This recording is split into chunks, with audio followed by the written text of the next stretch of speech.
As the surge of migrants continues at our southern border, Border Patrol agents have been told to be on the lookout for fake passports. Some migrants from Guinea are being issued passports with falsified info, reportedly from a smuggling ring out of that country's capital. NewsNation's Ali Bradley is live in Lukeville, Arizona. And Ali, how was the DHS first alerted to the scam?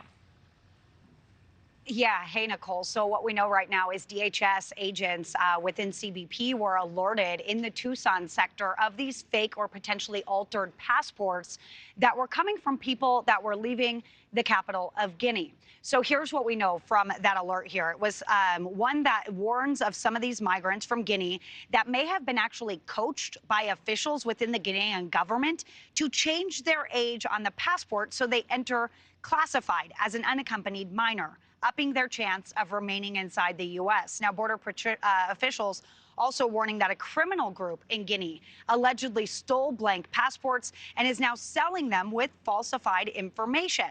This DHS alert specifically tells agents to be on the lookout for Guinean passports issued in the capital area after 2023 in June.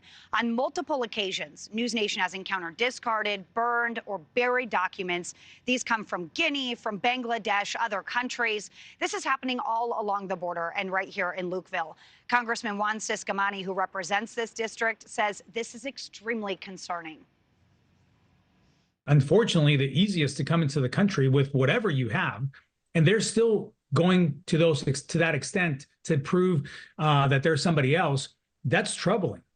That's troubling. Why are these passports and these IDs being burnt? They said to fake an age, fake an ID, to claim asylum when from a country that maybe that doesn't qualify or is not within the qualifications to seek asylum.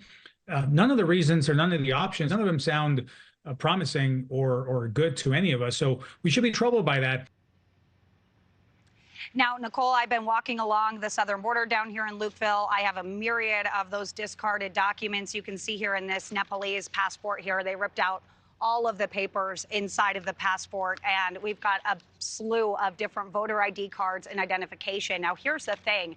This all really underscores what FBI Director Christopher Wray says was a lack in intelligence. We have gaps in intel, and former Border Patrol chiefs have actually testified that the information that we have from these countries that these individuals are coming from isn't necessarily good enough in order to vet them against. What Chief Rodney Scott says was that they're vetting them against an empty hard drive, Nicole, because we don't have access to these databases. For example, if someone comes in, say if this individual walks into the country right now and he leaves his documents on the other side of the border or leaves them before interacting with Border Patrol, if he doesn't have an infraction within immigration or committed a crime here in the U.S. or flags on FBI's terror watch list, we're not going to know who this person is. And DHS, Border Patrol agents, they say they basically have to take their word for it. Nicole. Yes, they do. All right. Ali Bradley, thank you. Thank you for watching. Go to newsnationnow.com to find NewsNation on your television provider. And don't forget to click the red subscribe button below to get more of NewsNation's fact-driven, unbiased coverage.